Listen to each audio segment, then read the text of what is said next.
Hello? Hello. What's going on, man? Not much. So, are you the person that emailed me or no? I am, yes. Okay. So you're like 5.5K or something? Yeah, I got up to 5.7 recently, actually, in Okay. Immortal. So I'm just gonna 5.7K coaching session. And you said you were a carry player. Yeah. 5.7K carry coaching session. So for people wondering why I asked him, he emailed me asking basically, do I feel like I can help somebody that's that high a rank? And so I don't think I've had a carry player this higher rank for a long time. It's funny because my recent higher ranked players were mainly supports and I believe two offlaners. So by no, I think the last time I had a high rank carry, he was like 5.2, I think 5.1 somewhere around there. So Right. okay, man. So I got a little bit of background from you in the email, but refresh me as well as people here. What's the deal, man? Uh, this meta seems really rough for the laning phase. So I noticed a trend of either win lane, win game, or lose lane, lose game, and get blamed. So I guess I would like to figure out why I lose lanes as hard as I do sometimes Okay, and try and recover those situations for better. sure. Okay, I can work with that. Nice. So, do you have a couple replays in mind? Yeah, actually, I played a bunch of games today to try and farm some for you, and I lost a lot of games. It's just Nice. seemed like they were like non-games, though. I mean, Yeah, okay, that sucks. you Those know, aren't good days. but the first two are probably the best candidates. So it's a tiny game that I lost, and then a PL game that I won, and they Okay. both have like exact opposite laning situations. Or the tiny game, it was just a nightmare. My CM didn't really. I mean, maybe I'm completely in the wrong here, but she didn't seem to know what to do, and we got bullied by a Legion commander and some other knucklehead. Okay. And then in the second game, we had like a tri-lane situation where my supports were just on their shit, and we completely stepped up toe to toe with them and won the game from there. So Okay. Cool. I'm fine if you even if you end up being wrong. I'm fine that you give me like what impression you had from the landing stage, so I know sure. what to look for. That's fine. Okay. Is this the first one? Yeah. Yeah, this is the first one. It was a disaster of a game. Definitely one of those where you just take a breather afterwards. Yeah, I know what you mean. So first and foremost, did you pick Tiny into the Alk or did he pick Alk into you? That was the last pick, Alk. I felt Okay. bad about that. Yeah, I'm not. I'm just not a huge. I guess Tiny nowadays might be a bit better. But generally, like Tiny's a very kind of hit them over and over again kind of hero, Mm. and he's not very good There's against heroes that can survive like that initial burst and then man up on him. right. Yeah, So there's several heroes that I've wanted to try and get into now that I've hit Immortal, where I wasn't like to get Immortal, I was just spamming Drow over and over again. And I'm trying to widen my hero pool a little bit to I what see. seems like it's in the meta. So Tiny was one of those that I've been targeting to try and improve on. Yeah, that's Um, important. I think that your approach there is good. yeah, For some reason, it doesn't want to download. I'm kind of doing the same thing with from the off lane. gotcha. I'm just gonna reload Dota because I don't know what's going on with that replay. I'm glad to hear that that's what you're doing. I think anytime a hero's in meta, even if you think they're gonna get nerfed in the near future, Yeah, if you're doing an ideal thing, you should practice them because next time they're good again, you'll know how to play them. Is it tree or clockwork? it ends up being Clockwork Skyride. Okay, Yeah, okay, okay. my lane is just awful. For the record about this tree throw thing, if you were Yeah. against Treant Protector, I actually really like leveling toss. Okay. I watched Just Arteezy do it curious. one time as Carry Tiny. Basically, he was just like getting harassed by a support tree and just tosses him into tower. So it's like it All right. it basically made the support tree fuck off. Like that's what Yeah. it did, right? So I'm Fair. only mentioning this because on paper it seems so default to just level tree throw, but I Yeah. think on every hero just try to be open minded about the fact that there are unique scenarios. I think a lot of the difference between like 5K and then just growing and growing from there is Hmm. really being able to recognize the unique situations, whether it comes to like a specific itemization, a Right. specific skill build. It can even just be as basic as a level 1 leveling of an ability. And especially in the Yeah. laning stage, it can make a huge difference one way or the other. And so what I talk about with this decision, it may seem like it doesn't even matter this game, but if you were to take tree throw every single game, or tree grab every single game without Hmm. thinking about it, there's just going to be like 3% to 5% of games where that's going to Right. backfire on you. Yeah, totally. And And if that's hopefully what I figure out as I play Tiny more. yeah, That's a good point. In some matchups, you just don't want that level one. Exactly. There's like several heroes, you know, Alchemist with Greevil's Greed, that kind of stuff. There's no debate on what they're getting level 1, but a lot of times even just holding that skill build can be really good. But okay. Interesting and unique sub notification. Okay, so your Sam didn't nuke the range creep for you. That's unfortunate. I'm gonna rewind through that first creep wave actually. Sure. She got killed at level 1 by just getting the rundown from Skywrath. How do I'm thinking about how to describe this here. Okay, so when you're in a lane where you're not at the advantage, does it benefit you to have the creeps get dragged to each other's range or not? That's honestly something that I wonder about every day. I guess I kind of pull as like a force of habit, and I know that if I pull again, then it will sort of be at my benefit because it'll be, you know, stepping to my tower. I can at least get some CS. Okay. Because I'm looking at this right here where I have no support to even get any of the CS. So I was wanting to maybe chip away at some of them. Okay. So the way I look at, God, these things are always fun to describe because it's like at the highest level, you know, how do you teach these in every scenario? What I'm going to say is that every move has there's like every creep aggro usage has times where you use them when you're ahead, or like you're stronger, and then there's creep aggro abuse that you don't use that you use when you're weaker. I think dragging to your range is almost always better when you're stronger because you can do what Clockwork's doing here, where he goes for your range creep while simultaneously zoning from his own.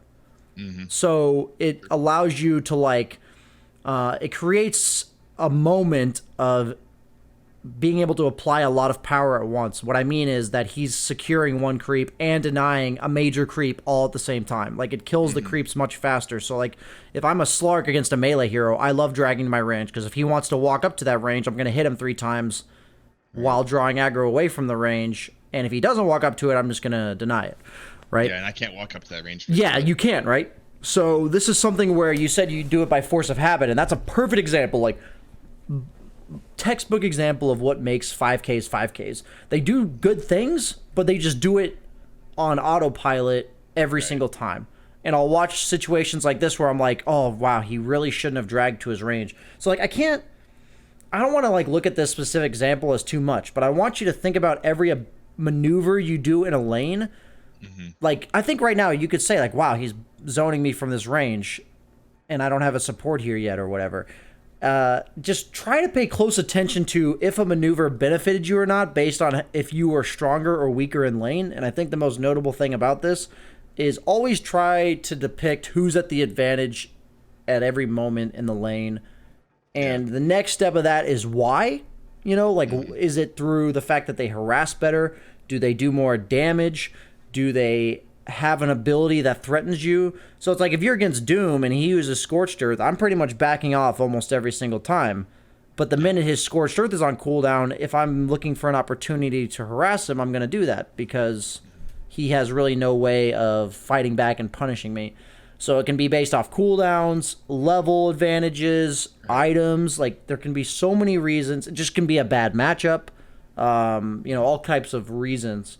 And I think it's really important as a laner in any lane, especially as a carry, because I mean it's every lane, any lane. It's just super important to be very aware as you're gaining MMR, very aware of where you're at in the lane, because that's if you watch these like really good players, they just, when they're at the advantage, they'll push it in some way. Like, they're going to just harass the guy a lot, or they're going to even potentially look to kill the guy, or they're just going to play really aggressive in general. I really hate this replay bug where I can't see your tree, but that's life. Oh, I was wondering what's going on there. Yeah. Feel free to direct your supports on helping you with the range. Gotcha. Yeah, I didn't like that she went up there while I was... Yeah, like if I'm going into a lane and I'm a hero like Tiny, and I have a hero like Crystal Maiden, I will say to them, hey, look to nuke the range.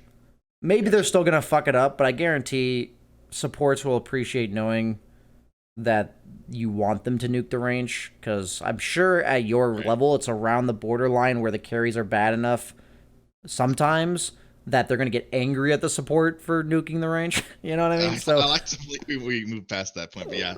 I'm saying, like, you have to think about the fact that if it happens to them once in the last week, they're probably not going to nuke a range ever. You know what I mean? Like, Right. So you're at that That's point where some of the carries are going to be toxic like that, kind of, and just bad. So yeah. anything like that, I think, can help with lanes. Like, that's good communication in my bracket anyways. That nonsense. Fucking Skywrath going to suicide. yeah. Happened to catch my courier. Hate it. Dude, yeah, the courier is just unfortunate. This patch, like when that happens, there are times where you can avoid it, but sometimes it's just unfortunate. Specifically with Buckler, my question is for you: how much right-click damage are you really taking in this lane? You know, the first thing I thought about when you loaded in this replay is I looked at that build, I looked at my lane, I'm like, man, why did I get that fucking Buckler? Yeah, I mean, it's just 500 gold. That's really suboptimal, right? And I've had good luck with it on Tiny because he has 0 armor. And yeah. Generally, if you can right clicks, it's super value. But in this matchup, it was not working. Yeah, you're against a Skywrath who hits for 40 and a Clockwork who hits for 50, and he's also never hitting you, right? So, wait, let me rewind here. So, item's a big deal. I know that you... What game of Tiny is this on your trek of learning Tiny? Like, how many games of Tiny have you played? Maybe like 10 or so. I mean, I've played Tiny a lot over the years, right? But the current patch. Yeah, I mean, it's obviously a new Tiny, yeah. Yeah. So, like, probably 10 games. Okay. So at this point, I think at 10 games, you should start specializing your items. I think in the first, like, 2 to 3, it's reasonable to just like, whenever you're learning a new hero, just autopilot items that make sense or that you've seen before. Just for the sake of, like, focusing on playing your hero properly in the lane and everything, and you don't want your distraction to be on the items.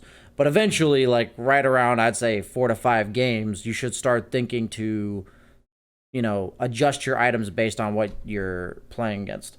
So, in this specific case, obviously, you take very little physical damage. So, I even debate that this Ring of Protection shouldn't even be in your inventory. I think you could just have, like, a gauntlet with double branch and then go wand and a bracer. Like, you know what I mean? I'd much rather have had a stick really quickly or an extra tango or something. Yeah, exactly. So, like, you're definitely not getting the value that you would in a lot of other lanes out of this Ring of Protection.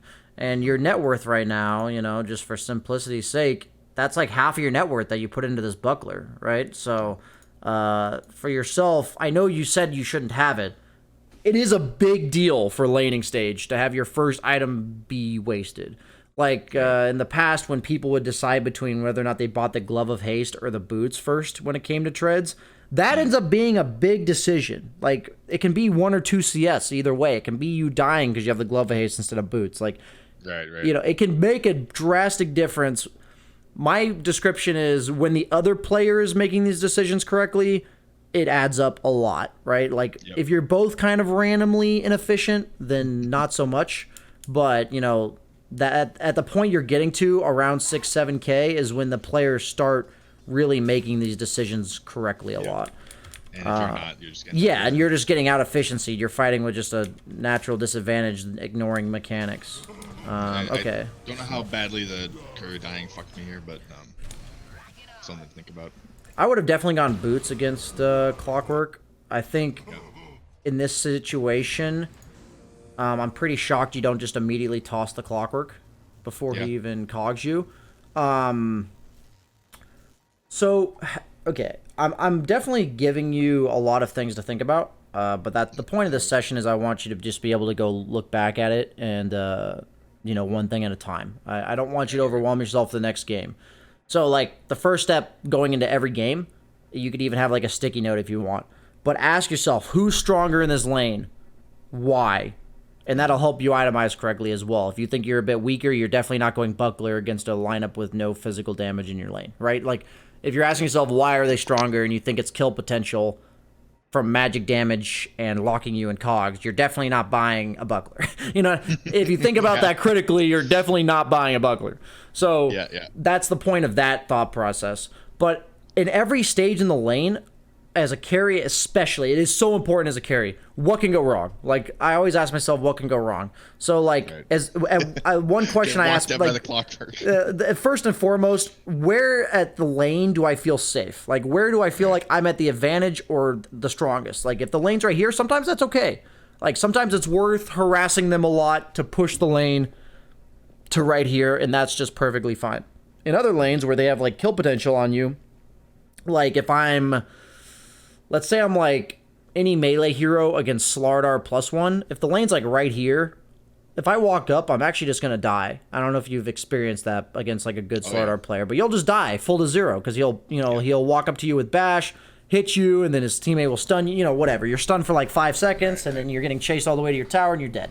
So it's like in certain matchups that matters. Like so, equilibrium can go up that far because you're pointed out, and it's like I can't defend me being past the river or anywhere close to that. Well, it's like in this case, your support's not playing very well, so you got to see Clockwork here. And what I would have done was I would have dragged creeps right here. I would have dragged these creeps towards me the second I saw him running. And yes, if he runs at me like this, sure. But the next step is, how do I die? It's Clockwork running at me like that. So how do I protect myself? I don't know why I'm asking you. Mana, why didn't toss him away. Yeah, and this is stuff that needs to be premeditated. Like that's the big thing. Like what happens is if you eventually think about lanes like this, you just do rather than react. Like your toss can be used to save yourself. So the minute you get gone on, you're like, shit, and you just toss the guy, right? Like even if it ends up being inefficient in regards to maybe you overreacted, maybe you didn't have to toss him. It's much better to overreact than it is to like just die like a potato, right? So it's like when I say die like a potato, you had spells to throw and you just didn't throw them, right? I think in my mind she was gonna get him before he got to me, so I didn't need to waste my mana. That's honestly like what was in my head. I see. And then in my case, the way that I treat lanes like this, where if my CM's not nuking a creep, I'm just not playing like she's there. Like I'm dead serious though. Like you just have to adjust to your teammate in the sense that like if it comes to life or death, I'm gonna trust that they're not there. Like I'm just gonna act like I had to be on my own to protect myself here.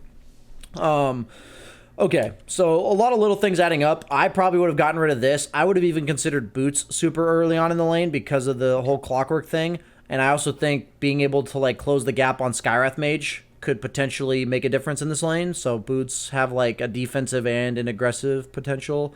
You probably don't lane against Clockwork very much nowadays, but boots are always really nice against Clock. That ends up paying off. I don't really think it should have, but it did. So bait. Yeah, you baited for sure. Should have turned your buckler off. I don't know if that was intentional or not. This is pretty big. I think that was the low point of the game for me, and after that, I didn't really feel like I had a chance to. Yeah, so this just boils down to recognizing what's worth it and what's not. So when you kill people, when people that you're against die, what's going to happen in the next like 15 seconds? When I kill them? Yeah. You're gonna respawn. They're going to respawn with full health, full mana, full aggression, like because they can, right? So that's one of the times you need to be the absolute most careful. This applies to the laning stage. This applies to the mid game. Like if you kill their Storm Spirit, you should be weary that like I'm using him as like a primary example because he's like one of the most punishing respawning heroes in the entire game, right? So it's like if you start diving them while Storm's respawning in 5 seconds, unless you're out in the next like 3 seconds, he's gonna TP in and kill all of you. Like that's what's gonna happen in the mid game. So a lot of your decisions in the early to mid game, I mean it's all stages, but I think these type of decisions are the same throughout the course of the game. They're just easier to make now than they are 15-20 minutes in the game. Who's respawning? Like are these aggressive heroes? Like what does Clockwork Skywrath Mage win by hitting creeps? No, they win by killing you, right? So it's like if you're against a hero like Underlord or Doom, those heroes are more like zone you, get CS. While these heroes are like harass you and kill you. That's what these heroes do. So with Clockwork specifically, where does he kill you? Like in what gives him an advantage? When he gets on top of you? Yeah, when he gets on top of you, away from creeps. Okay, gotcha. Like it's that simple. So you walked out with no boots and away from creeps to contest a lane that has the advantage away from creeps on top of you, right? So it's like if you're super strong, maybe you can just play like a man, but a lot of times if I'm against Clockwork, unless I'm like Troll Warlord or Slark or something, where if he cogs me, I'm just gonna hit him. Any hero like Tiny with like an awkward attack animation or cast animations or whatever, you're just gonna sit there not doing very much damage, so you gotta not get cogged. And it's like eventually you're gonna get 2 or 3 items and then you can get cogged and not die, right? Like at that point you're not gonna die. So it's it has to be just hyper awareness of where you're at in this lane, like what's going on, who's respawning. Really, the goal of being like a 6K, 7K carry player and upwards, and it just means you're getting better and better at this kind of stuff, is being able to farm efficiently while thinking critically about the game. I think you can get to your bracket by being efficient. It's like it's now making like educated decisions while being efficient. Like that's what the continued growth for you will be. You do toss him away this time, but even now it's like, even if you were to have lived, you would have been at like 200 health or 100 health or whatever. In this patch, since they removed shrines at 5 minutes, as a carry player, a lot of these heroes that are good, if they're ahead, they're super efficient bulliers. If they're behind, they kind of just chill and get their farm. I think Tiny can kind of be either of those. Like, if you're ahead in the lane, like, I don't think it's terrible that you try to be aggressive there, but I'm also content to just get what I get before he's 6 and then go hit some jungle creeps. On top of that, if I'm losing the lane, the last thing I'm going to do is invest in abilities that rely on me contesting the lane. So in this specific lane, I would have gone for Max Tree rather than the 2 points Avalanche. So let's see what you go at level 5. I max Avalanche, I believe. Okay. I was still trying to salvage it and kill Skywrath with some coordination. Okay. We did kill him once or twice, but... So, how do I word this?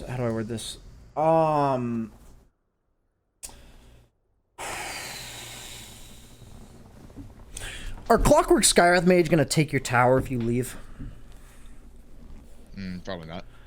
If you're like level 3 to a level 4 Beastmaster, and he gets level 6 before you, is that like disaster zone for most carries? Say that if I'm a Beastmaster, if you're against Beastmaster, if he gets level 6, I mean, I feel like he's gonna roar me and go on me if I don't have proper support. Okay, and what's he gonna do when he kills you? Push my tower. He's gonna kill your tower in like 20 seconds, right? So what I'm saying is, I'm trying to portray the difference to you between trying to salvage against a hero like Beastmaster, where if he gets 6 before you do, you're literally losing your tower at 5 minutes, and trying to salvage against a Clockwork and a Skywrath Mage. Like, let them have their lane win. Like, Clockwork's not even that strong of a laner, but that hero's fucking dog shit after the laning stage. Like, that hero's trash. Let him have his lane. Like, if he's winning the lane, like, I'm not saying at the very beginning of the game, go into the lane resigning, right? But like, I'm saying that once they've won their lane, like, they pick the Skywrath Mage 4 position. Like, if that 4 position, you know, what's a good example? Let me look. If that 4 position, it could be like a Snapfire. She takes the tower pretty well. It could be an Enchantress. It could be a Prophet, you know, like Nature's Prophet. Like, where if you lose your lane to these guys and just give up the lane, your tower is going to die in like the next, 3 minutes. And that's the big thing about a carry, I think, is losing your tower super early. It really ruins your game a lot. I think if I'm able to protect my tower, then I just don't care a lot about how good or bad my lane win, as long as I'm getting some CS. So what I would have resorted to by this point in the game was, I'd be 1-3-1, no buckler, probably like a Glove of Haste, or sorry, 1-1-3, not 1-3-1, sorry, 1-1-3. No buckler, underlined. Yeah, Glove of Haste, maybe even just go... I'd finish the treads. I'd go like treads, maybe a bracer, but since they have Drow Alk, I'm probably not going bracer, because I'm like done interacting with the lane for the most part. And then probably Mask of Madness. That's my farming item. And I would be rotating between jungle, and if the lane ever pushes in, I'll defend my tower, because like their kill potential on you is based on the lane equilibrium, right? So in this specific lane, I'm leaving until they push it to like right here. Because my hero can do that, right? Like, I can just go hit some neutrals and then come back if the lane's pushing. So on carry heroes, if I'm losing my lane, I resort to, okay, I'm leaving, but what condition surrounds me leaving? So what I mean by that is, am I ever planning to come back? Like, if the lane's under my tower, am I planning to come back? Like, if I ever go back into that lane, am I just going to die? And if the answer is yes, then I'm just leaving, right? I'm just completely leaving. can me and a support defend the tower? Like if me and CM are at the tower, maybe we can both defend. So in that case, I'll farm around the tower, but if my support's not there, I'm just not going back. But if they are there, I'll rotate to defend the tower. If neither of those is the case, where like if we defend our tower at all, we're just gonna feed, I'll go jungle wherever I think is best. Or maybe I'll go to a different lane. You know what I mean? Like I'll take over mid or something, depending on the game. All I'm saying, though, is once I don't think I really want to lane anymore, and I gave you all the reasons against these specific 2 heroes that you don't want to lane anymore, at that point, it then comes down to, okay, I'm not laning. Am I ever coming back? And then that's going to guide my farming pattern for the future. But also, like, once you get to the higher level, like even higher level, say you're against the same lineup. Just say your offlaner doesn't die to Clockwork Sky. You could just be like, hey, man, like, can you take the safe lane? I'll swap. Like, you know, you can come to his lane and say, I can't farm my safe lane. I'm coming here. Because, like, then you can think, not only can I not do this, I think you're kind of at the point where really worry mainly about your hero. But I'm telling you, if you, like, you know, to avoid maybe coming back again, would be to, the next step from there is thinking what heroes can do that. Because a lot of times your job can be, or like your role in the game or map where you're supposed to be farming or whatever, can be dictated based on the capabilities of your allies. Where you can survive. I'm saying that, like, you will maybe have 2 options, but maybe you have a teammate that either can't do one or the other, or does one of the other better than you do. So that'll kind of break down the 2 options. But yeah, so this is a huge kill lane, and really think about the types of lanes. Kill lanes, pressure lanes, harass lanes, like, it's like heroes like Ursa and Slark that kind of create like a dead lane in the sense that, like, if they get ahead of you, they don't pressure the tower, but you can't really walk up to them. You know what I mean by that? Like, right. If they're ahead, if you're ahead of on Slark, you know, the other guy ain't fucking with you, but you're also not diving his tower and taking it, right? So, bunch of different types of lanes like that. And if you're wondering what a hero does, you can watch like 4 or 5 replays. You should watch several replays to get a general gist of what that hero does in the laning stage. You can, you know, watch 4 or 5 tiny games. To get a full idea of that. I know I just rambled on there, but the fact that you're contesting this lane, I don't necessarily mind that your skill build, or that you're contesting it a bit if you have, like, you know, your supports rotating and stuff, but your skill build should definitely be geared up towards just getting what you get out of the jungle, because you just don't need to stop this Clockwork. Like, and the minute he leaves, maybe you can look to take his tower, right? Like, you can punish his rotations if he stops pressuring you. But right now, a lot of heroes that I play, I generally do end up in the jungle early. I guess with Tiny, I had this mindset that I needed to, you know, kind of play to his strength, quote unquote, of nuking people down with QW combos. So I kept trying to make that work to be there for my team if we needed to, you know, contest the Alchemist farm, contest the Drow, that kind of thing. I understand. I think against heroes like Alk, what do you actually think is the best way to deal with Alk, by the way? In general, in general. Yeah. I mean, I know he's going to BKB, so if you can't get in his jungle and sit on top of him, if that's not happening with your forward position already, as a carry, I itemize against a BKB Alk who's going to be running at me. So I go AC here. Well, my question, before you even get to that point, I think you're right about what you're saying, but, like, you know, it's, the game doesn't teleport to 15 minutes. So before 15 minutes, what's the best way to deal with Alk? Oh, shit. As a carry player? In general, just like any hero in the game. Kill him, right? You can pressure him, and if you can't directly kill him, what do you need to do first? Take the bounties. Take his towers. Yeah. You take his towers, okay, and then shut off his farm. Like, I assure you, Alk loses games when 2 of his tier 1s are gone at 9 minutes. Like, so I'm not telling you... Okay, so here's how I reverse engineer Dota, okay? So... what I mean by, okay, yeah, I'm not going to describe reverse engineering. So, I'm pretty sure you understand. If people understand, they can Google it. So, basically, I think to myself, what's this guy threatening? So, with Alk, it's like getting this BKB Radiance. Okay, how do I stop that? I have to pressure him. I have to be up in his face. So, then I ask myself, well, there's probably some middle steps in there somewhere. Right. Like, I can't just magically show up in this guy's face. Like, I have so many 6K players in my games, the low, like I'm talking about the people that are they're good enough for my games, but they're the lower skilled people in my games, where they're just like, we gotta kill this guy, and I'm like, dude, we haven't seen that guy on the map in the last like 6 minutes. He's got like 3 heroes and 2 towers in the way. We gotta take this tower first. Like, I'm in agreement with you that this Alk has to die, but what has to happen first, So I think that's, usually your tier, you guys know what needs to be done, but you're not the best at thinking about how to get there if it's not a one-step process. So with Alk specifically, I think of towers, and I think of getting to my items as soon as possible, because if I'm like trying to rush things, what's actually going to happen is I'm just going to have no farm like you do here. And then when he has his power spike, I'm just going to be a useless piece of shit.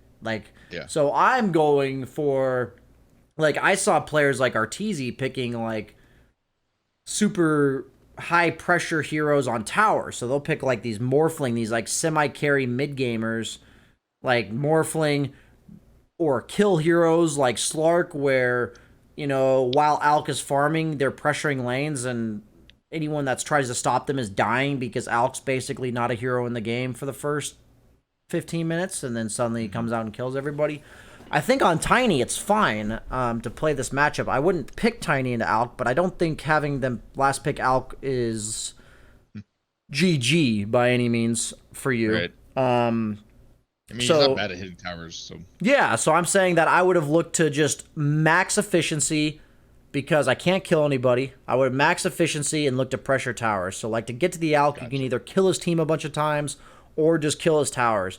Sometimes neither is possible, but one of them's going to be possible before the other. And in that case, you try to get to one or the other as soon as possible. Whether or not you rush that blink on an offlaner just so you can try to kill somebody, or whether or not you're just a Tiny where you're like, okay, I need Mask of Madness S and Y, and then I can kill some buildings. But until then, we're chilling. But I just got to get there as soon as possible, That's something I watched somebody like Arteezy do a really good job of, where it's like they know they can't do anything in the current moment, and in the meantime, they're just trying to max efficiency to get to the moment where they can do something. So knowing what you want to do is the first step. Knowing when you can do it's the second step. And then drawing the path to get there efficiently is the last step. So I'm going to be honest with you and say that this game's been already played badly enough that I would expect you to lose it 75% or more. And the times you win, it's not because you did something, it's because your teammates carried you. So I'm not going to worry about that game any further. Let's go ahead and move on to the next game. Alrighty. Some games, I think, like, your laning stage, you'll mess up, and I'll be like, okay, from here we can fix some things. I think that game, you're going to lose. Unless that Alchemist just, like, dives Fountain with no reason to do so, you're going to lose that game. That's basically how I look at it. Go ahead. Well, I was just say, to clarify, I mentioned I had some losses earlier that felt like non-games. The Tiny game, I knew I screwed that up royally, so... If you're wondering if I just been losing other games by playing that bad, that was a no. I'm not saying that happens to you a lot. I'm fully under the impression that you knew you fucked up good that game, and that's why you gave it to me as a replay. I can just be harsh sometimes, but I knew you understood you played pretty badly. So, and that's good. I mean, it's good to have that recognition or awareness more so. A lot of Skywrath mages in your game apparently. I don't like that here. This is a really good PL game, though. Yeah, I think I picked it last phase. Definitely 9th or 10th, for sure. Okay, so this would definitely be my pick. If I saw everyone but one of their heroes, I would have picked PL for sure. When I say everyone but one, but I mean, like, I would have picked PL into all four, like, any combination of those 4 heroes. I would have picked it. Okay. Thanks. If I'm not saying anything, it's because I don't have anything to say yet, so just watching here. I was wondering if you had a comment on not helping him there, but no, 3 heroes. The range creep was the best thing to do. So the 2 things, okay. So I'm gonna tell you about this because I want you to be confident. You shouldn't have helped there. So when you're like a mid laner, for instance, and the opponent rotates, what's your job as a mid laner?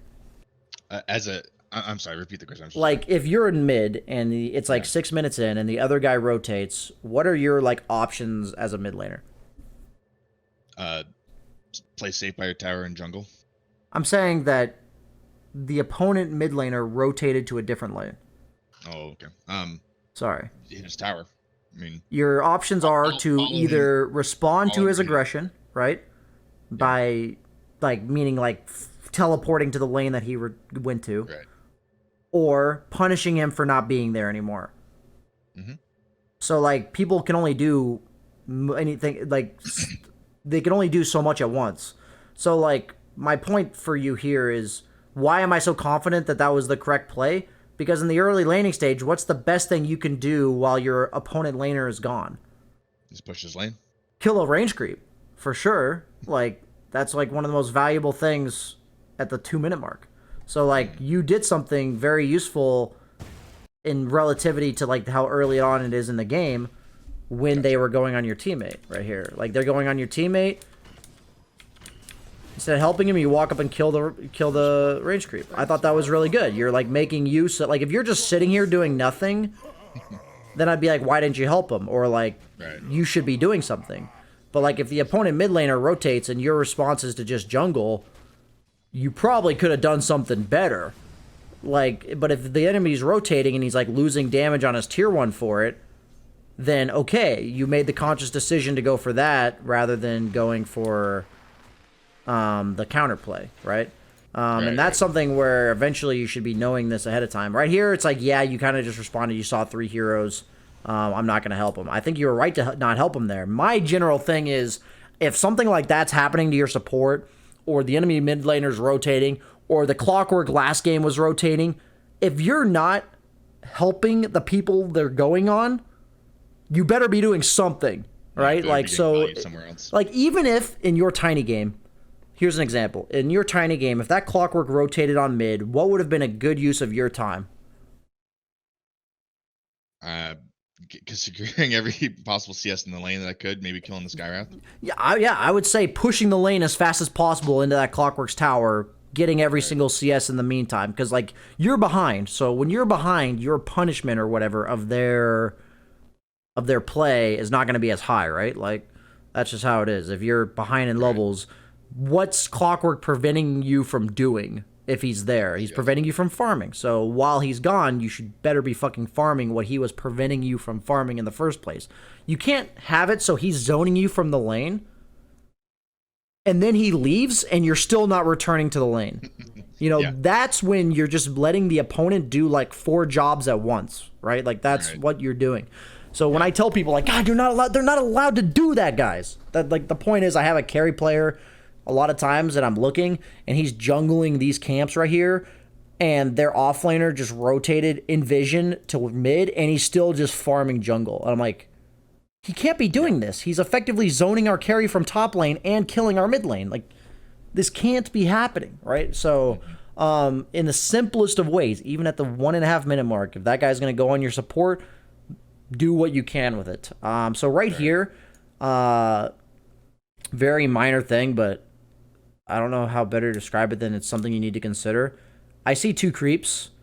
I know this guy's going to clap at 3 units. Right. I don't know if there's another unit for him to clap, so I'm Quelling Blading this tree every single time before I go into this camp. Like, I'm Quelling Blading this tree and, like, taking a quick step this way, and it'll show me everything that's right here. So I have, like, full-on information of whether or not this thing's going to clap immediately. Because you not doing that here just gets you clapped. You see what I'm saying? Like, you just missed 2 CS. Very little things, but like, there's a lot of advanced little things you can do with quelling blading trees and stuff. Just knowing why you're doing it is really important. Whenever I watch, like, really good players and I see them randomly quelling blade trees, I always ask myself, rather than saying, that's random, I say, why did he just randomly quelling blade that tree? Because I know it's not actually random, but to me it looked random. So in that specific spot, you could have gotten yourself probably 2 more CS, probably avoided 150 damage nuke from that jungle creep. Yeah. So far everything else is fine. I think the W level's good. Level 2 in this specific lane. Right. I only got it because of the tri lane. You didn't really have, like, much aggression potential. You're kind of just in chill farm mode here. Make sure you get what you get. So going for the W is good. I think this is the same idea. What does PL want to do in a lane like this? Does PL want to fight a lot mid-game? Not really. No. So... You can, though. I mean, I love the Okay, let's be honest. When you're against a rough lane as PL, what's your like? What are you looking forward to? What's the light at the end of the tunnel? Level 6, get in the jungle. Okay, so what should you be gearing up for this game? Gotcha. A rough time, and end up in the jungle. Yeah, you don't need to, like, I'm not saying you're, like, forfeiting your lane or anything, but you need to imagine, you know, I'm in a rough lane. It's not the end of the world. I still have 15 CS, whatever. But I'm not, like, enjoying myself here, right? I don't want to stay here. So when can I leave? So I'm not going to, like, freak out and go jungle at level 4. But I know once I get level 6. So at level 6, I'm going to be jungling. At level 6, if I'm jungling, I want this thing to be maxed at 7. Mm-hmm. And you've already made that not happen at level 3. Right. So it really is just a vision of what, like, for me, if something's bad, whether or not there's a guy in the enemy team farming and we need to kill him, whether or not there's a tower that needs to die, it's like, when can I do that? When is the light at the end of the tunnel? What am I looking forward to next? So it's like, if I think my next objective is top tower, I'll be like, well, maybe I need level 8, or maybe I need the opponent carry to leave. Like, he needs to TP somewhere before I feel comfortable taking that tower. And as long as I'm thinking to myself what my next objective is, that's going to make my item build, my farming patterns, and my decision that's next very easy. Because if I've decided what my next decision is, like right now, I would tell you, your next decision is to go jungle. Like, what I mean by that is, anything up until that point is just laning. You're just laning. Gotcha. Like, you're just doing the things that are laning. You know what I mean? It's not complicated. That's something I really struggle with, is knowing what the next, because ideally, I mean, you don't want to have to be forced out of your lane, really, right? Yeah, ideally. No. So what I'm saying is, like, since you're in a contested lane, they're putting a lot of pressure on you. You have to assume your other lanes are doing well. Like, what I mean is, if you're getting tri-laned and your other 2 lanes are losing, guess what? Yeah. You're going to lose the fucking game like 80%, 90% of the time, right? So let's act like, you know, everything's going normally in most of these games. If I'm getting tri-laned, let's just weather the storm and get to the point where the storm is over. Like, that's how I think about it. When is that? So for you, once you're level 6, you're chilling, man. Like, who cares that they pressured you? You'll recover. You're a PL. Like, as long as you're not... What I'm saying is, if you made enough mistakes where you're just obliterated by the time you're level 6, like, you're not recovering. Your point is to, like, get there as smoothly as possible. Let's be very clear that you're not allowed to just get demolished, you know, before you get level 6. Right. But yeah, so take that 1 point in W to survive at level 2. That doesn't change anything about your game plan. Like, but then you have to start maxing your E so that you can plan to get to that point of jungling. The only time go ahead. Is there not a world where you envision perhaps maxing Q to be able to like win the tri lane? The only time I've ever leveled Q on PL was against Batrider, because I can actually beat that hero in lane, and he suffers a lot if I'm controlling the lane and he's not. So, like, in that specific matchup, I'm controlling the lane as well as intending to stay in the lane for a very long time. So in this lane, I'm, like, ready to bolt as soon as I can. So it's like, who benefits from trading hits and fighting a lot? You or Tiny? Yeah. Who? Tiny.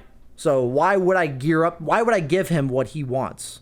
Like, gotcha. Nothing's more annoying to an offlaner than when the opponent PL is rotating between mid and jungle, randomly comes out of the jungle with maxed E for 40 agility, hits them 3 times, and then returns to the jungle. Like, isn't that the most annoying thing a PL can do to an offlaner, right? I guess I'd have to play as offlane to experience that. Sounds pretty rough. But just imagine that, right? Like, it's free harass. Yeah. It's like, you know, PL gets 44? Yeah, 44 free agility from his E, and then he can just return to the jungle, invested no mana whatsoever. And if he does that to you twice, you're at like 2/3 health, and maybe the next time he kills you. You know what I mean? So it's like, that's how I envision things. I don't really necessarily have to play against that. You can just watch 5 or 6 games of PL and see, you know, what do they do with an advantage. You know, you'll see that their form of advantage is by slowly but surely poking them down and then eventually threatening a kill.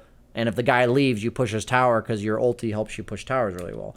But yeah, my point is, it is really about envisioning the next step in the game. And I think if you can't do it in the laning stage, you're not going to do it very well at 25, 30 minutes into the game. And this is the kind of stuff that you as a player can watch and learn a lot from watching replays, because this is how I learned it. So I watch replays thinking to myself, okay, so I know this guy's contested. I don't think I have a choice but to have a contested lane. I get that you want to help your team contest, but as a carry, you have to find the balance between helping your team contest and planning. Because honestly, if you plan to contest, what's that do to your supports? Takes their experience. Okay, let's think about it this way. Once you get level 6 and you are 1-1-3, what are your supports going to do? If I'm 1-1-3 and I'm jungling, I mean, they're going to soak the lane, right? What would a good support do if I'm 1-1-3 and I'm jungling and rotating between lane and jungle? So I apologize for missing the mark. I mean, they would put up wards. They would go somewhere else. Would they? I mean, someone's Why going to stay not? in the lane, right? Well, if you're okay, so most of the time if you watch, unless PL's in a really bad matchup, maybe like Timbersaw in the off lane, PLs are rotating between jungle and lane. Mm-hmm. If you watch a Slark, how often do Slarks leave their safe lane before 8 minutes? I don't watch a lot of Slarks. Not often, I guess. Okay, Slarks never leave their safe lane. Like, if you're watching Slarks, they're going to sit in their safe lane as long as they fucking can. So why would a hero like Slark stay in his safe lane longer than a hero like Drow? Slark doesn't kill Ancients.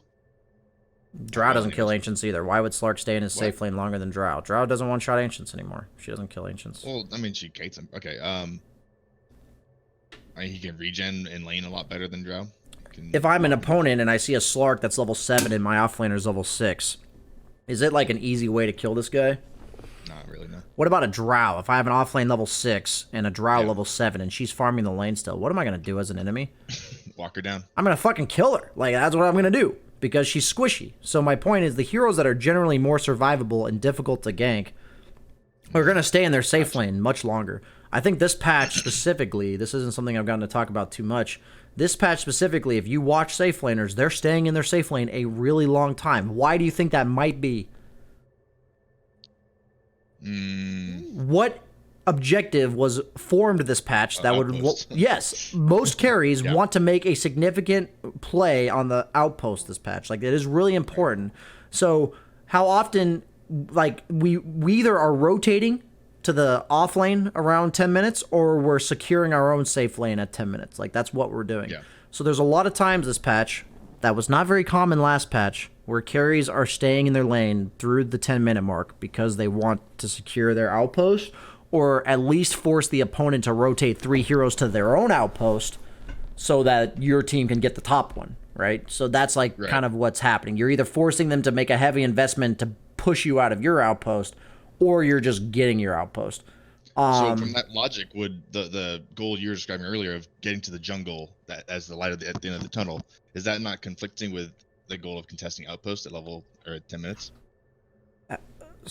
Okay, so when you were tiny, did I tell you you're just abandoning the lane to go jungle? No, I mean you're rotating between jungle and lane, right? Like, that's what you're doing. So what I mean by PL here, jungling and such, is the minute you get level 6, their pressure just doesn't fucking matter anymore. Because if they're sitting 3 heroes bottom, you're gonna jungle. Like, you're just going to jungle. That's what you're gonna do. But that's just bad by them, because why would they sit 3 heroes in a lane where instead of effectively shutting the guy down, he's just jungling? So what that naturally leads to is either they do that, which is just stupid, which you're fine with, or they leave because they're done pressuring you, and then you rotate between lane and jungle. Like, that's what you're gonna do. Gotcha.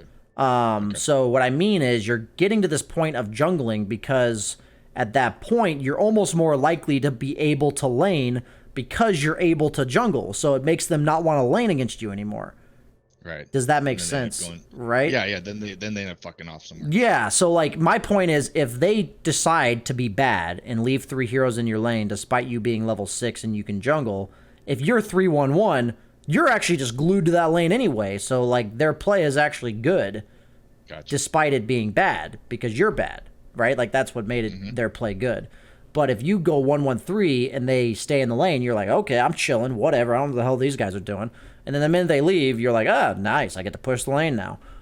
So my point is, like, you're usually on carry staying in this area, but you're jungling and laning. Like, that's what I'm saying. Like, a lot of the popular carries right now fit that formula. Like, all the popular carries, Slark, Morphling, PL's actually seeing play.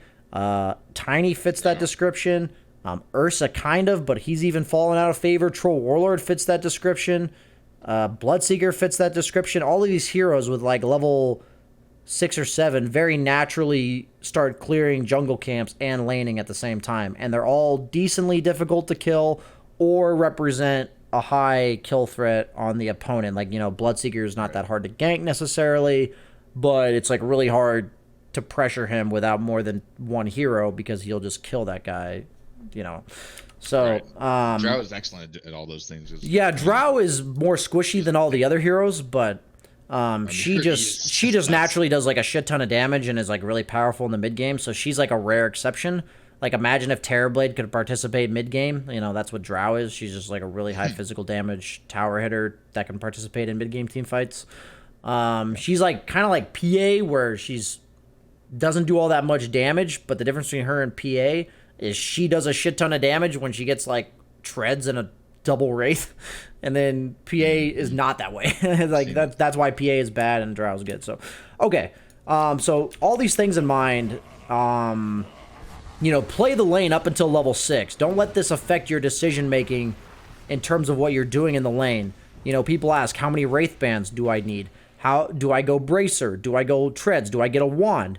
My entire basis for wraith bands, I always answer with, I get as many as I need to get where I need to be. Like, that's what I do. I get to like continue my farming like curve. You know, I want to continue farming. I want this to be like a steady graph of growth.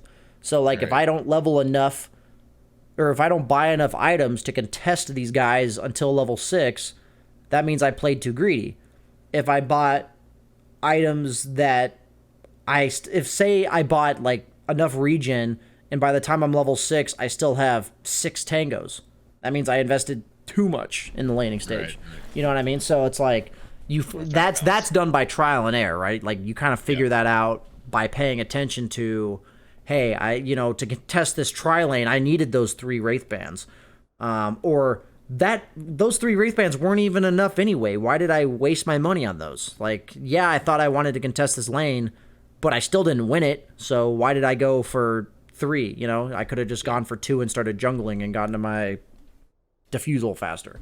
And along those lines, like, to my credit, I ended up not maxing my Q at all. I kind of realized I'd rather just get points in my E and end up in the jungle. So yeah, and I just want to say that, like, if you do that, that's a good adjustment. And even like I will plenty of times make a skill choice where I'm like, shouldn't have done that. Like, and like corrected it retroactively. You know, like, I'll be like, okay, I delayed my, you know, my jungling power spike by 1 level. What the fuck was that? I guess tree was in the trees. It's pretty funny. But yeah, so no, I mean, you went 3 points, so you did effectively max it. In the sense that, like, did I get 3 points? No. Yeah, you got the 3 points. Like, even if you had stopped at 2, I would have called it an efficiency. Now it's just more of 1. The point is, if you recognized it, the earlier you recognized it, the better. But yeah, obviously, you did put a 3rd point in it. I wonder if I maxed. I thought I didn't. You know, just rewriting history in my head. Yeah, you know, we like to. I rewrite my own history too as well sometimes.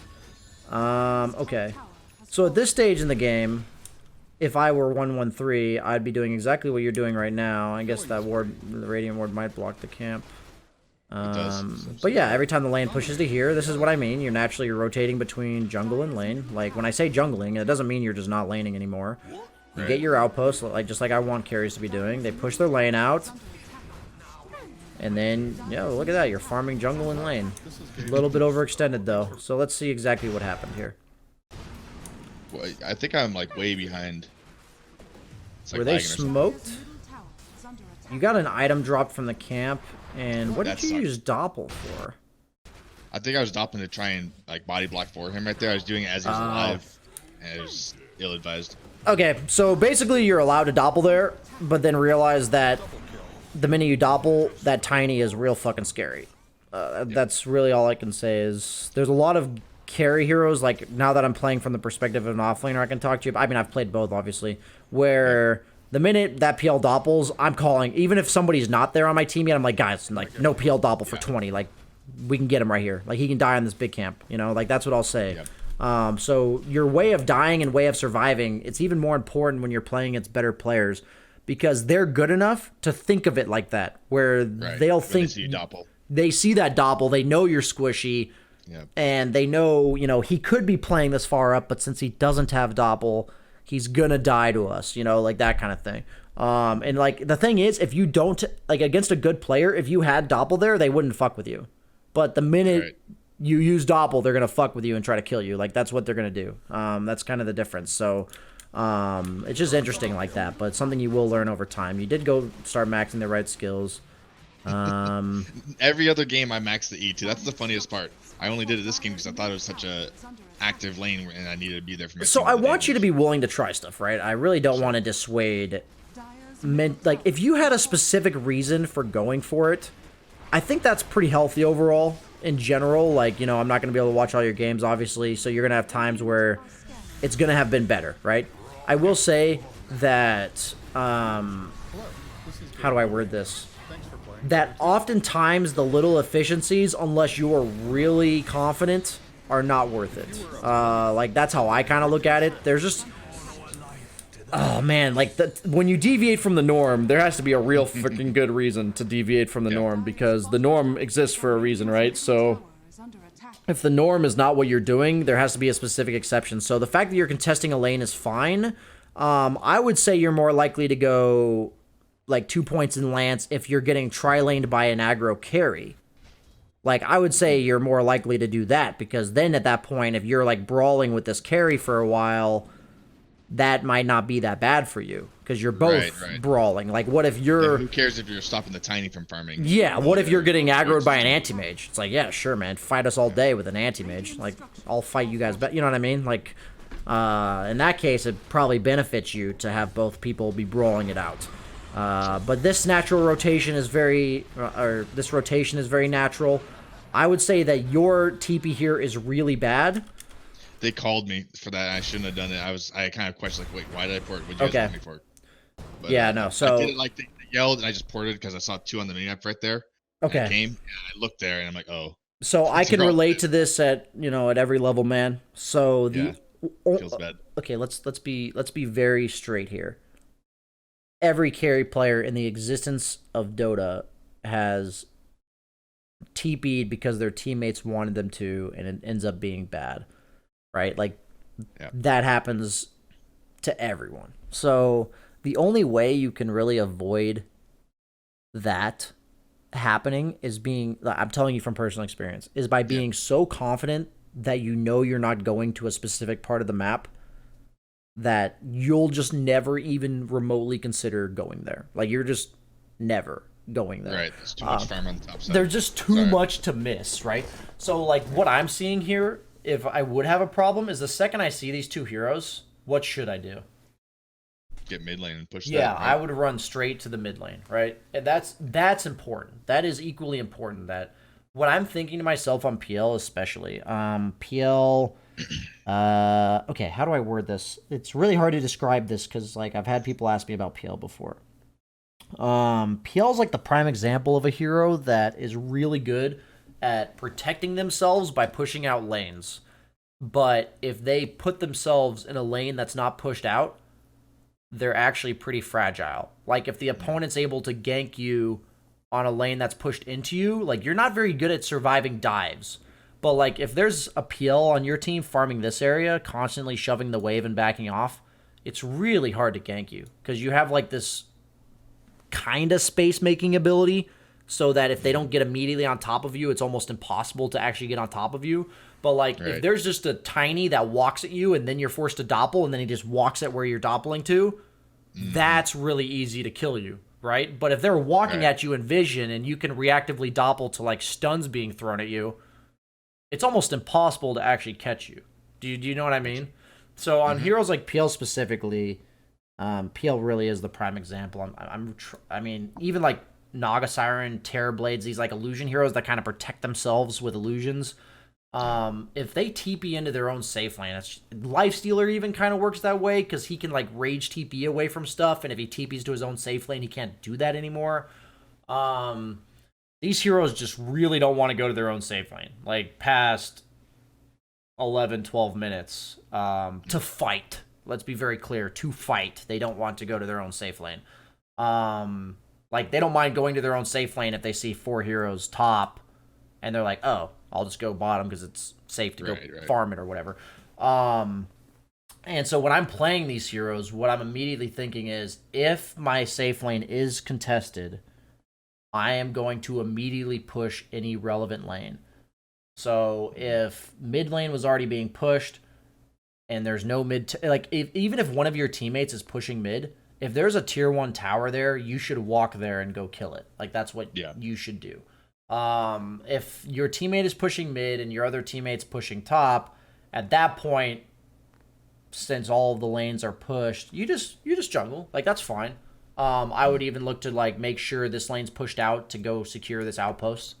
Like at that point, I'm asking myself, since I can't immediately punish this, what's like the next objective on the map? You know, what's the next thing happening in the game? And I'd say it's 15-minute bounties. Like that's what I would see here. I'm telling you, like, this is what's going through my mind. This is what I'm going to do. And at this point on PL, I will tell you 0% of the time I'm TPing on this shit. 0%. Why? Look at the 15-minute. Do these heroes ever kill your Timbersaw? Will your Timbersaw ever die? They're not. Literally not. Like, he's never going to die. Like, a Hood Timbersaw, I'm sorry, he's not dying to these heroes. He's just not. And if he does, he's bad. Like, that's all there is to it. So what I'm thinking is, worst case scenario, if I don't TP, it's a complete wash. Meaning that nobody dies, and in the meantime, I pushed out this lane was pushed out by Void Spear, we got these 2 bounties, and maybe we even got these 2 bounties, but needless to say, 2 of the lanes are shoved into their side of the map. But now, you kind of force the Timbersaw to go here, and if you've watched any of my videos or my stream, what's the best tower, or like, what tower is the enemy team most likely going to try to take?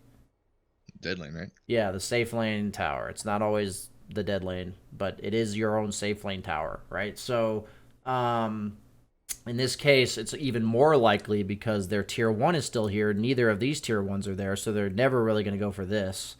And they also have an outpost near your tier 1 right now. Right. So, it's like as soon as I got out of the tri-lane fiasco, I just ported right back in. Yeah, so like that's why I'm thinking these are all the reasons that I never want to be here, because as a carry, especially like PL that just scales so well and can pretty much free farm the map safely on these parts of the map, it's just so much danger to be putting yourself in comparatively, right? To put yourself down here than it is to be anywhere else.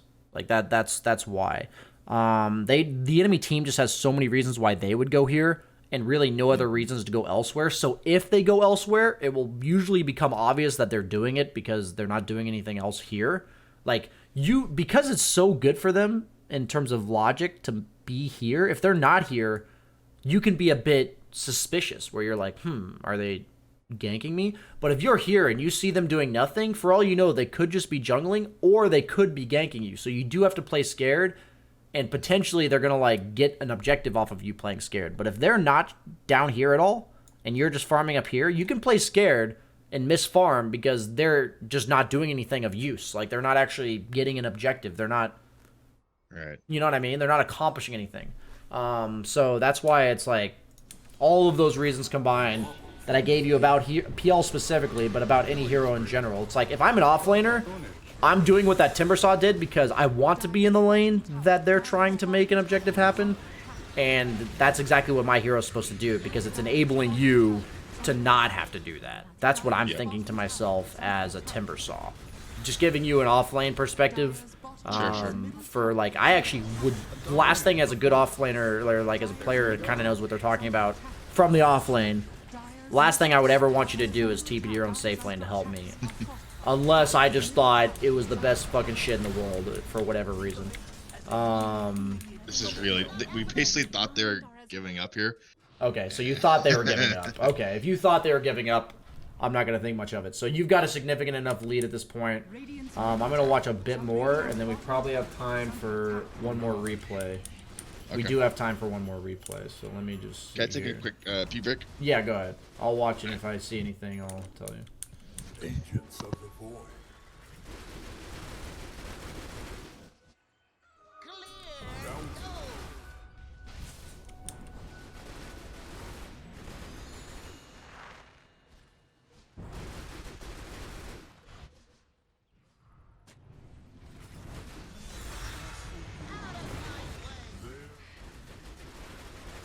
Dire's middle tower is under attack. Dire's middle barracks are under Radiant's bottom tower is under Radiant's attack. Bottom tower. Dire's middle barracks has fallen.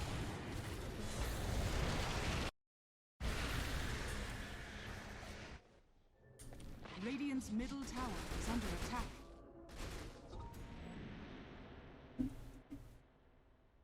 Yeah, I think there's a mango tree. Yeah.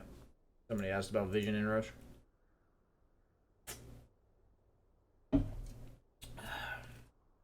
All right. Okay. See anything you like? Yeah. I get to flame you again. So Nice. I love it. Okay. It's actually my king.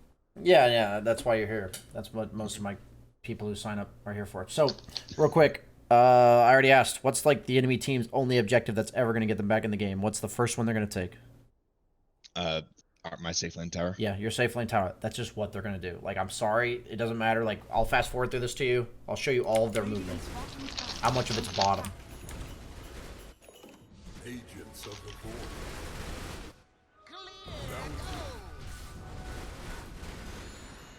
Like, they're all either Just here all or like over right it. here, right? It's like there's just no movement ever here. Like it just doesn't happen. Like I could go into all types of reasons why it works that way, but it just does. These guys don't even think about it. They're just doing it. But that's like the way the Dota map forces you to play. Like it really is.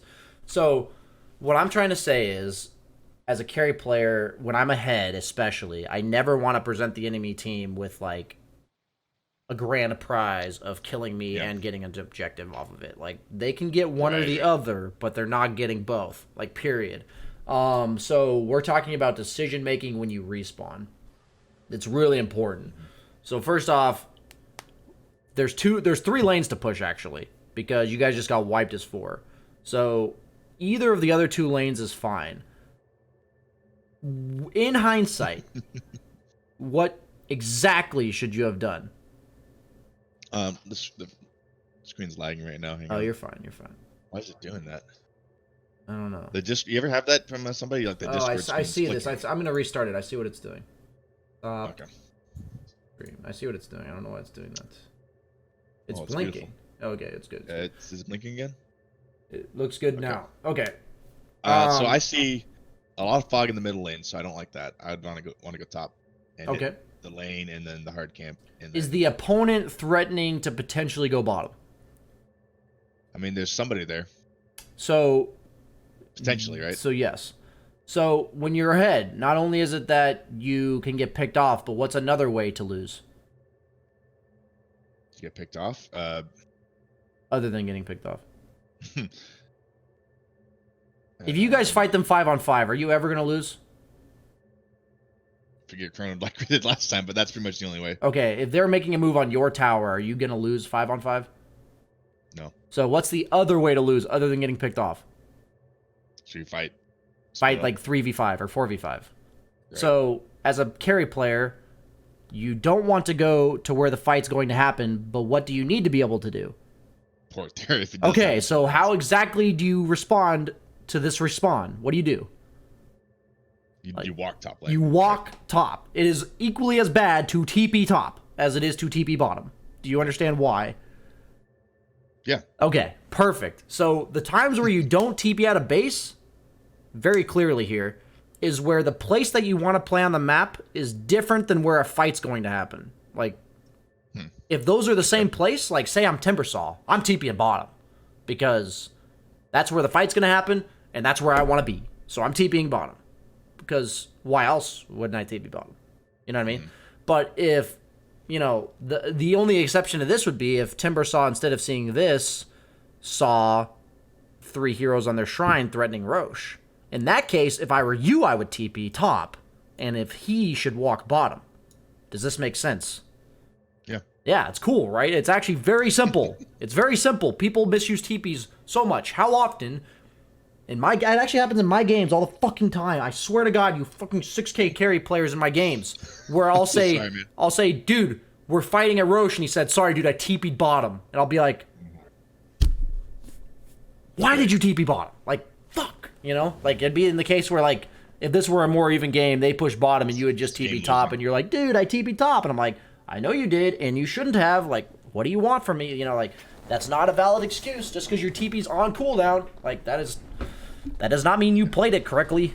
Okay, so yes, at that point, maybe we should. I mean, sometimes the correct solution when your carry does that as like as an ally is to just give up the objective that the carry was supposed to helping you with. And get Roche or something. Yeah, you just give them Roche, right? And that's equally shitty, but you probably should just do it, right?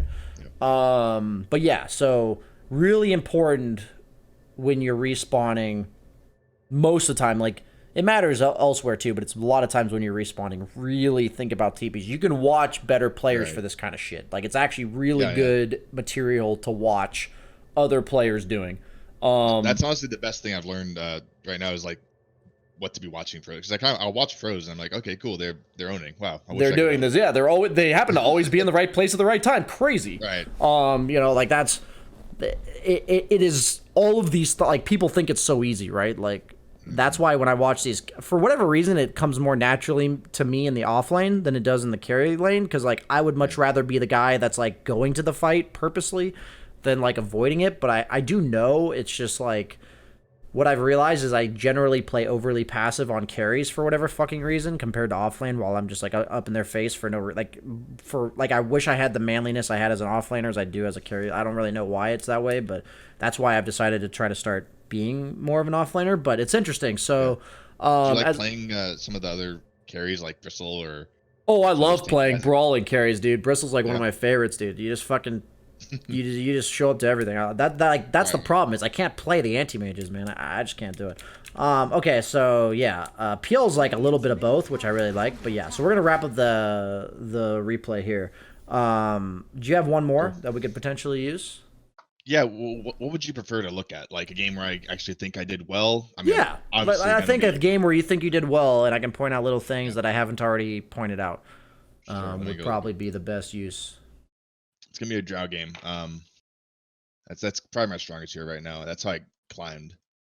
So now I'm going back to all these other heroes trying to catch up. There it is. Yeah, I've lost competitive games to bad TPs. Government poll in my class. He's here in my chat. He's like, yeah, I think BSJ lost a scrim to that one time, and I'm like, I lost a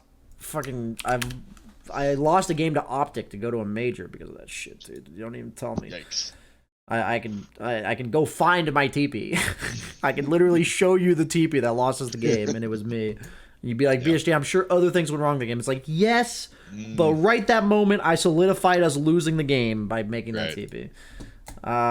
So I can only tell you from personal experience that TPs are pretty game winning and losing. So when it comes to being in the right place at the right time, you'll just get fights that you wouldn't have otherwise gotten. You'll miss fights that your team gets wiped because you're not there. There's a lot of things. So what hero are you in this one? I'm the drow. Okay. Battle begins.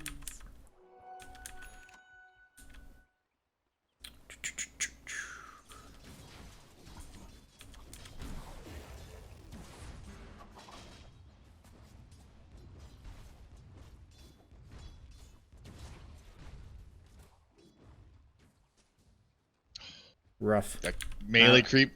I don't really care about it. I mean, like, you can. That's not something I need to coach on, right? Like, you'll get better at that. It's whatever. Just know it hurt me physically. Yeah, it does hurt inside when I do that too. Yeah. Nice. Okay.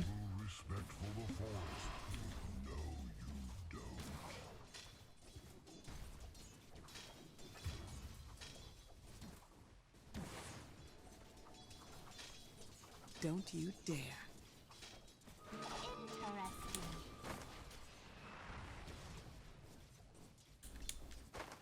It isn't hard.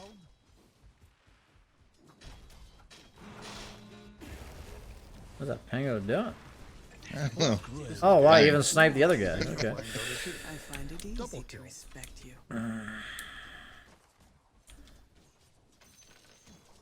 Get equilibrium management. yeah. Nice to see you winning a lane to see how you handle it. So I'll watch the mid game to see how you secure this lead. Yeah. Yeah, I mean Drow doesn't do terrible on ancients, I know that, but like I wouldn't decide her leaving lane or not based on ancients. Like that's not the reason. That's why I corrected you earlier, by the way. That's right. No, that's a good distinction that she is not able to survive dives. That makes Yeah. more sense. Than It's like if she was able to survive dives, it would be a much grittier decision whether or not she leaves.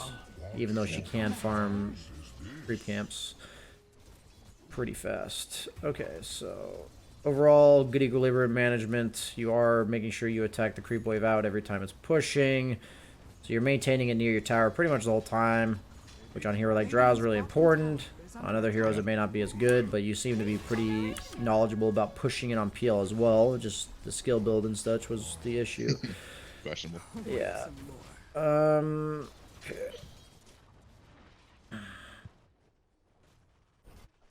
Okay.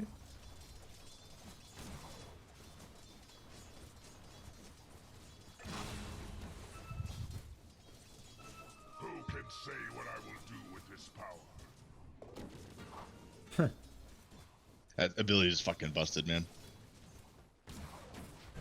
My E, not his. For sure. Okay, don't mind that rotation. They're just free kills. Dire's top tower. Drow's also like kind of looking to get out of her safe lane. So I like on a hero like Drow, I'm much more likely to rotate conveniently like that than I will on a Slark type hero. I mean, it's not like I'm not gonna do it on a hero like Slark. It just means that the decision has to be much more drastically good to do it on Slark. Let's rewind this a bit. Yeah, I mean, you just made an aggressive play on Lena when you saw Tiny on the map. Not much else to I say about that actually one. didn't see that Tiny coming. That was dumb. Yeah, I mean, when I say you saw him, I'm saying that Right. you had the information to know he was there, even if you didn't see it. So I can't really Right. say other than look at your minimap, bruh. That's about all I can say there. So Puck's very farmed. That's what I'm thinking right now. The last person I'd want to contest is Puck, and you That go to was her lane. really moronic. That Yeah. was- I mean, I found myself in that situation and asked myself how I got there. I honestly can't give you an answer. yeah, no, I mean, my answer to you, how you avoid this, is you think to yourself, like, what's your role in the game? You have Doom Huskar. Is it your job to play aggressively on the map? Yeah. Nope. No. So, no.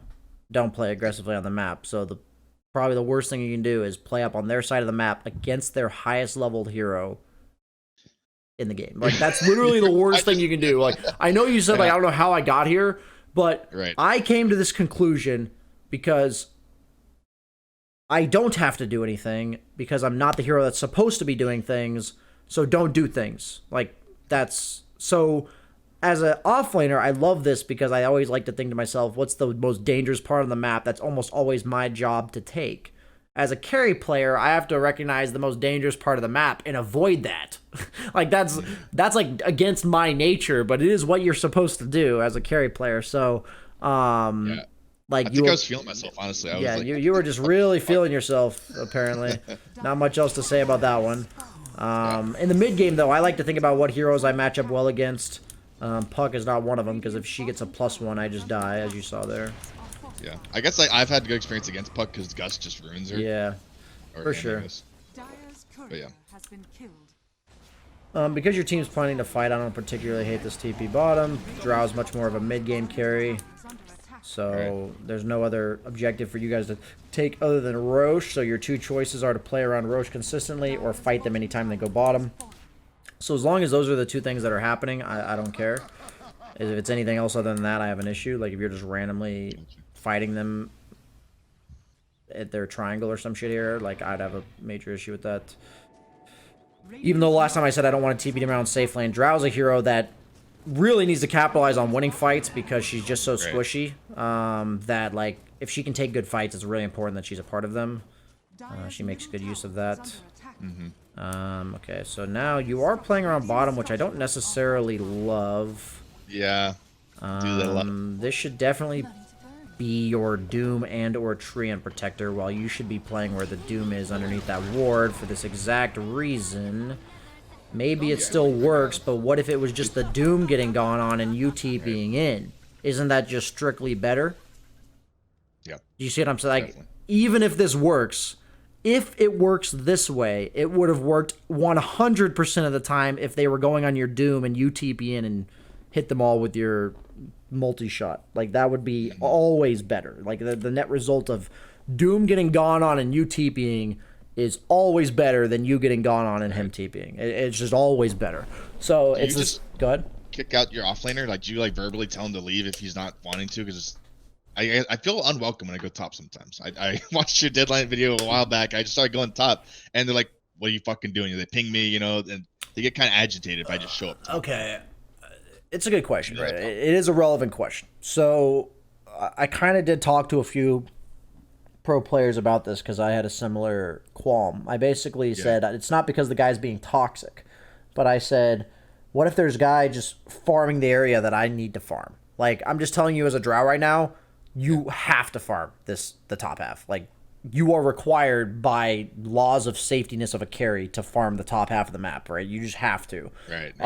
So BSJ, what if there is a tinker taking this lane and then this jungle?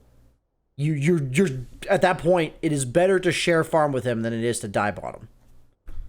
Like, you just have to share farm with them. If they don't leave, like, if the guy's being toxic, I'm telling you the only solution is to mute them. Like, you just have to mute them and let it go. I don't think adjusting to toxicity and putting yourself in knowingly bad situations is actually ever good. Maybe it would win you that game, but I think it's a really bad habit to get into. Like, it will affect you in games where the guy would listen to you. You can tell him to leave if you want. But it doesn't even have the map doesn't even have to be played perfectly. I would rather you be top with him than have you be bottom with him TPing in. Like, I would rather that. I think that you being bottom and getting gone on, if the enemy team was any good, if they saw a drow in their safe lane, they would have 5-manned you, not 3-manned you, and then you would have died rather than getting away with 500 health, and they would have gotten a 5-man track kill on the enemy carry who's #1 net worth in the game. Do you see what I'm you see what I'm getting at here? So it's like Definitely. It's a tough one though. I'm gonna be genuinely honest and say that is easier said than done. That is a constant battle you will always have, but being confident in where you think you're supposed to be and ignoring your teammates in regards to that is really important. Can you try to tell them that you're supposed to be there? Sure. But, like... BSJ said it should be here. Yeah, there you go. I leave dead lane. Like, you know, you can speak in very broken sentences and maybe they'll think, you know, you're unreasonable with. You know, they can't reason with you. That's another approach that you can take. So, like, I think this fight bottom's fine. I think the overall idea that the net amount of heroes on your team that were bottom was fine. It should have been you top TPing to the bottom fight rather than the other way around. I'm just being very clear to you and everyone watching that I don't mind that you're fighting there as a hero like Drow.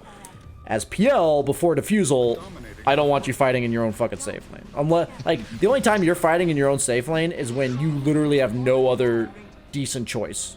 Like that, like, because the game's just that bad. But like, if you do have a choice, you just don't do it. I saw your Huskar die there. So this is what should be happening. This map distribution right here. And sadly, your Huskar with Aegis is jungling and not responding. But this Huskar is hard to play with. Yeah, regardless though, that is much better. That is exactly what the game should look like. You TPing in with your other teammates getting gone on, getting 3 kills. And chilling. That's what it should look like. That is exactly the map distribution we are looking for. Okay. So, at this point, you do feel safe enough to farm this part of the map. There's really nothing for you guys to gain here, though. So I don't think fighting here is good, even if it works. Yeah. I guess you have a ward.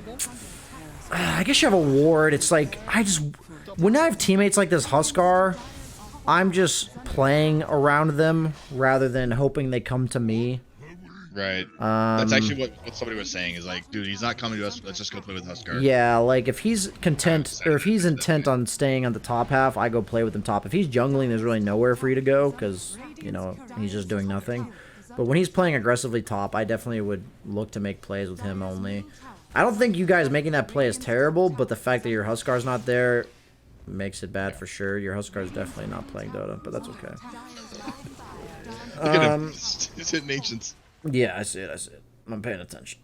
That tier 2 in general doesn't matter that much, though. Maybe it matters a bit more with the Shrine gone, actually, now that I think about it. It's still not that important, though. It doesn't really open up the map for you at all. The mid-tier 1's still there. Or mid-tier 2, I mean, still there. This is a game where I would just be so wary of fighting because they have Bounty Hunter. And I think that these fights are, like, kind of okay. But I would probably be... How do I word this? You know what? I don't hate it. It's not. It's too. I don't want to make you not take fights, so I don't hate it. I just think that in general, in a more organized game, you guys would not be playing this way. But with the way your Huskar's playing, I think you're kind of forced to play this way. So it definitely felt like we were on a timer of, you know, we got to make things happen while we're kind of in the driver's seat. Yeah. Yeah, I don't hate any of this. So you TP bottom here, and get the outpost. Okay. Objectives, man. Yeah, I don't mind that. That's good. 4 minutes early. Generally, this is pretty good to when you're a squishy hero or just a carry in general to kill them, TP to your safe lane, push it out, and get out. That's like a pretty good formula that works a lot of games. I guess your team wants to play around here. Did you guys already get Aegis? It's hard to keep up. We did at one point. Yeah. No, you died instantly. But yeah, Roche is up again. So that was just really bad by your team. So in this case, the communication you can give, I don't know if you're thinking about it like this when you do it, but do you know why it's actually good for you to push out bottom? Makes them have to respond to be on the bottom side of the map. Okay, and then what? So you take Roche, right? Yeah, so in this case, like, you can just say to your team, like, I'm pushing bottom, let's play around top. You know, like, yeah, because a lot of times what I've noticed as a carry player, when I say nothing, my team just naturally gravitates towards me, even when I'm a drow. Like, that's fair. Even when I just don't want them there, in the slightest, like I'm a drow or like a PL before defusal, I'm like, hey, look at that, my team's here again. You know, I'm like, oh, hi guys, like, what's up? So when I don't want my team specifically to play around me, I generally try to tell them, you know, hey guys, I'm pushing bottom, let's play around Roche. And that doesn't always work, but I think I mean, that's a useful communication if you are playing with really good players, right? Like I find that communicating is like my best asset. Not that I'm doing a good job on this stream, but when I'm like salvaging games, I like talking people back off the ledge. Okay. That wins me more Dota games than anything. So learning how to, you know, coordinate. It's just like if I'm a carry player, it's like it doesn't matter what bracket I'm in. If somebody's watching and they're 2K, if they watch this and they learned like, hey, you know, if I'm a Roshing hero and we just killed them, it's usually really good to like TP to the bottom half of the map, clear out a wave, and then go Roche. It's like if they know that's why they TP'd bottom, you don't have to be some master, right? Like you can just recognize that from the session. If they know why they TP'd bottom, it's really good communication to your team to tell them why you did what you did if you're confident about why you did what you did. So like the higher up you go, it's generally easier to communicate just because you do know why you did something. Like you do have a reason for what you did. So just keep that in mind for yourself as well as others. Like you know, it is an important skill to realize if you do know what you're doing or like why you're doing what you're doing, even if that decision is wrong. I've noticed because in our bracket, especially as you're climbing, if you say why you did something and your teammates are like, dude, that's not right, they'll know how to respond to you correctly because they know why you thought of what you thought of in the first place. It's like, no, you know, they say something like, no, like I want to wait for my BKB, you know, pressure tier 2 real quick, you know, something like that. They can respond to you in that way. But okay, so in general from this game, you know, Huskar was a pretty rough teammate to play with, but your decision making overall has been good. I think I really do want to emphasize the dead lane to you about as being a carry player. People as the offlaners watching know it is a lot of the time your job to take the dangerous farm. As a carry player, if you really think there's no way to kill you, then yeah, go ahead. Or if you're playing like these bristleback type heroes that are kind of designed to do that, even from the carry role. I think your positioning's pretty decent. It seems like you do play a lot of Drow. You said she got you to this ranking, so if I were you, I would probably play heroes that are not supposed to fight for 1 or 2 items. I think your weakness is similar to what I have as a problem for a while as a carry, where I'm trying to fight on heroes that aren't supposed to fight. I think on Drow, your decision-making was way better because she is supposed to fight in those situations pretty much every time.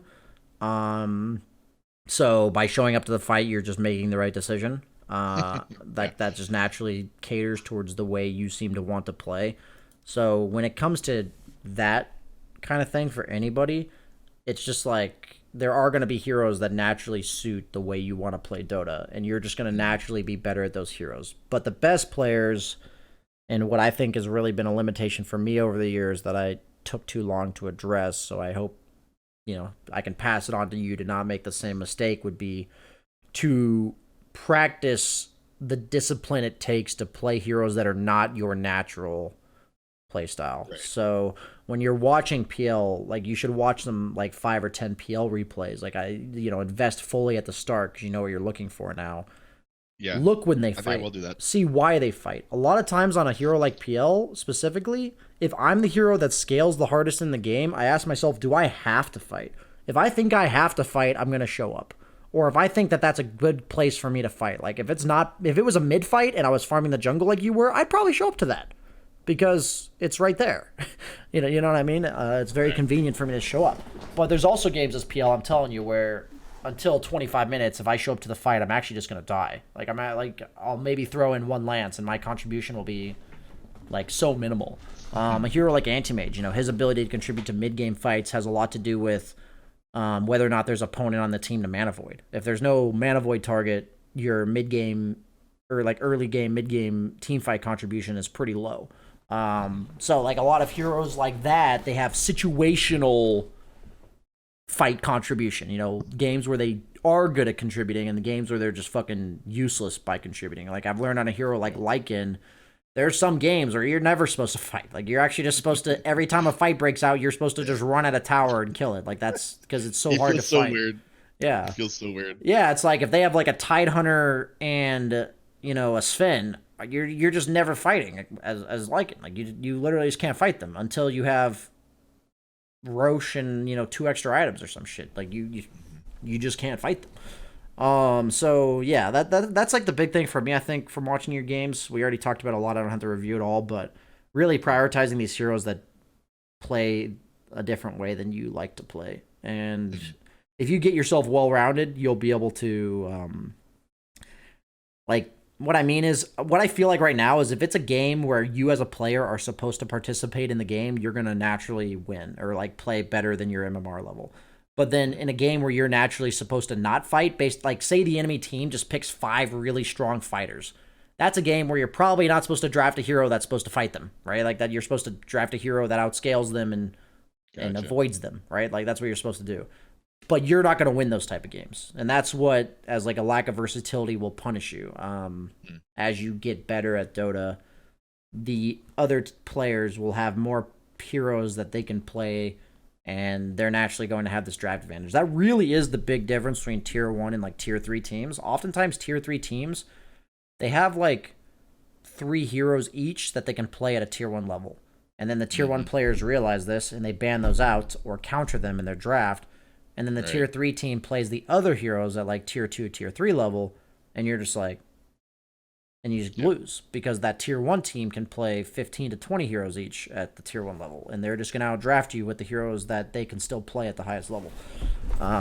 Yeah, so I personally believe that's a large difference between tier 1 and tier 3 teams, and it's also the reason why tier 3 teams can take games off of tier 1 teams, because they are capable of playing specific heroes at the level that they need to play them, but they just can't do it enough to consistently to beat these teams. And that's why usually like the one game they'll get, and then the better team will be like, okay, let's just not let them do that again. That's what I mean. So yeah, man, I hope you felt like you learned something from the session. I definitely did. I'll be uploading it to YouTube, so you can watch it again. You can also watch it in the Twitch VODs. So you have any final questions before we wrap it up, dude? Yeah, I don't know if this is too long of a question, but you once said like pick 5 heroes and spam the crap out of them. Yeah. Patch. You still hold to that kind of? I think every patch, what I've realized is you should have over time. What I realize these experienced players have done is they pick like the most. Like there was that one patch that that Arc Warden was good, and Arteezy just spammed the shit out of Arc Warden, right? Yeah. And now if it's a niche Arc Warden game, Arteezy can play it any patch as long as it's good for that specific game. I think that every patch, if you play what is considered like the 5 most broken carry heroes, maybe you can exclude one if you really just can't play that hero. I think everyone has certain heroes that they just can't play. It's pretty funny to watch when you watch like tier 1 players that just have specific heroes that it just doesn't click in their head for whatever reason. And but yeah, so I would say at least 4 out of like the most popular 5 heroes for your role in that given patch you should feel comfortable playing. And if you don't feel comfortable playing them, you should spam the shit out of them. And then the goal would be that you can play the 4 or 5 core heroes of the patch, and then you have like another 4 or 5 heroes where if it's a good game, you can play it and still win, because even though the hero's not as good, you play it well enough in a good game for it that those are the games that like the best players in the world get like free games off of in tournaments, because they're so good at a hero, nobody's played against it in like the last 3 weeks or something, and they're like, whoa, oh shit, a Meepo. Oh shit, we got Meepo'd, or oh shit. It could even be something just as random as like it could be a carry Arcwood, carry Ricky, like something that's just like not seen a lot, but if you know what you're doing, you can do it well. So okay, man. The funny thing about broken heroes is at the highest level you have to be able to play them really well, because everyone knows how to play against them perfectly, because if you don't know how to play Doom perfectly, the other team's played against 10 Dooms in the last 2 days, so they're you know what I mean. It was like with the Void Spirit, when you saw Void Spirit every single game and you got really good at beating mediocre Void Spirits. Yeah, like I realized that after a week and I tried Void Spirit once, I got like completely dumpstered. I'm like, I know this hero's good, but man, it doesn't look good when I play it. So, but okay, man. Any other questions? I mean, real quick, what would you say are the top 5 carries, and then that's it? Top 5 carries for this patch. It seems like people were prioritizing a lot of Morphling. I don't know how I feel about that, but I would consider Morphling, Slark, Drow, Bloodseeker.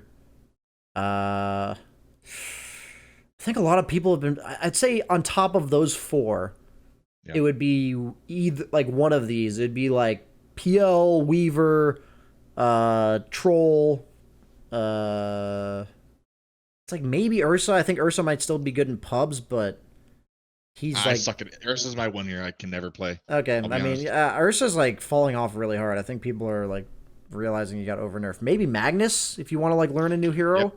I think Magnus would be a nice one to learn this patch. Yeah.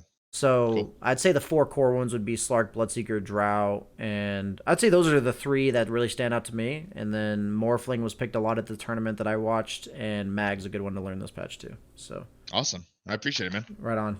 Cool. Thank you. Have a good night, dude. Yeah, you too. See you.